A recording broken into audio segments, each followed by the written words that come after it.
Til máls tekur háttvirtur 5. þingmaður Reykjavíkurkjördæmis norður, Árni Þór Sigurðsson.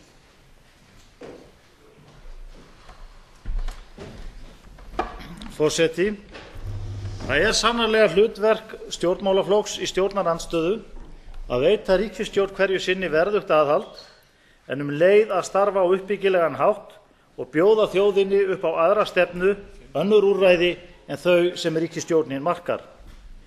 Þess vegna það sérlega dapurlegt að fylgjast með málatilbúnaði og málafylgju Sjálfstæðisflokksins í þessari vantraustsumræðu í dag. Í örvæntingafullri tilraun til að þóknast svipuberanum við Rauðavatn, óreiðumanninum með greini, nú borin fram vantrauststillaga á ríkisstjórnina á þröngum flokksforsendum Sjálfstæðisflokksins. Ekki þarf að fjölyrða viðskilnað Sjálfstæðisflokksins eftir nánast 2 áratuga stjórn sem kom landi og þjóð í slíkar ófærur að engin fordæmi eru fyrir öðru eins.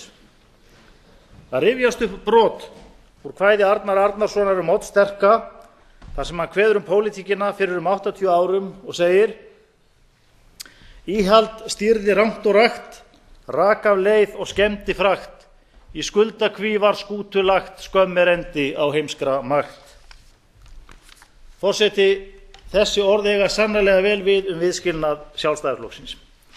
En ég ætla svo sem ekki að dvelja við þann viðskilnað, það svo ósköp niðurdrepandi. Það nefnilega ekki fortíðin sem við eigum að einblína á nema til að læra af henni, heldur verkefnin í núinu og framtíðin. Enda þótt endurreisnin á efnahagssviðinu hafi verið hvað fyrirferðarmest í allri umræðu og vinnu, eins og þegar hefur verið bent á í þessari umræðu, fæst ríkisstjórnin og Alþingi við margvísleg mál á öðrum sviðum sem varða miklu til framtíðar. Á sviði menntamála og umhverfismála unnið að nýsköpun og framförum við þröngar fjárhagslegar aðstæður, en margvíslegar endurbætur á löggjöf og réttindum ýmiss konar, vernd náttúrusvæða, lýðræðisvæðing, kostar ekki alltaf mikil fjárútlát. Margvísleg löggjöf sem þessi ríkisstjórn hefur beitt sér fyrir á sviði kvenfrelsismála og jafnréttismála eru atriði sem ég vil nefna sérstaklega.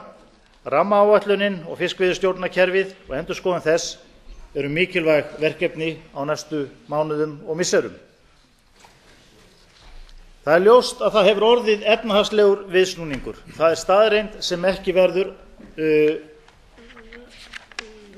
verður neitað.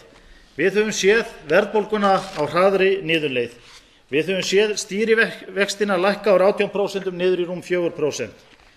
Við höfum séð viðsnúning á ríkisfjármálunum, hallanum á ríkissjóði úr á 300 milljörðum króna árið 2008 niður í milli 30 og 40 milljarða á þessu ári og raunar í ákvæðan frumjöfnuð.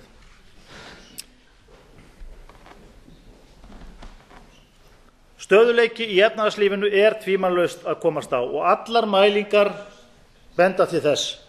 Kjarasamningarnir sem nú standa yfir eru mikilvægt verkefni í þessu efni.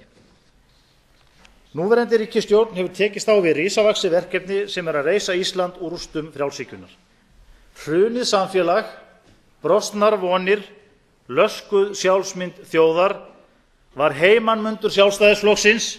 Þann heimanmund viljum við ekki fá yfir okkur aftur. Þjóðin þarf nú umfram allt að sameinast þau brýnu og umfangsmiklu verkefni sem framundan eru. Hún þarf að sameinast málafylgju fyrir íslenska hagsmuni í alþjóðasamfélaginu. Hún þarf að leggja í sameiningu grunn að nýjum grunngildum sem byggja á góðri norrænni velferð, jöfnuði, kvenfrelsi, umhverfisvernd, samvinnu og sáttum. Vantraust á ríkisstjórnina og sú pólitíska óvissa og upplausn sem slíku fylgir ekki leiðin við núverandi aðstæður. Það getur hugsanlega þjónað hagsmunum einstakra pólitískra flokka stundarsakir, en allt slíkt verður nú að víkja. Hið stóra ég verður að víkja fyrir hagsmunum heildarinnar. Við í þingliði ríkisstjórnarflokkanna fögnum öllum þeim sem vilja taka á ábyrgan og uppbyggilegan þátt í endurmótun samfélagsins með okkur, leggja gott til á beinan og óbeinan hátt, og það væri nær fyrir forystu Sjálfstæðisflokksins að halda áfram á þeirri ábyrgu braut sem hún lagði inn á fyrir fáum vikum en hefur nú því miður verið hrakin af. Málflutningur annarra minnihlutaflokka hér á þinginu þrátt fyrir allt með öðrum brag enda þótt þeir hafi sitthvað við stefnu stjórnarinnar að athuga eins og gengur.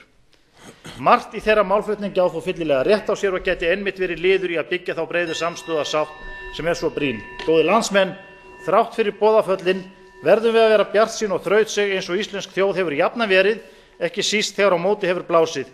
Þannig skulum við ganga inn í vorið með þá vissu í farteskinu að við erum á réttri leið.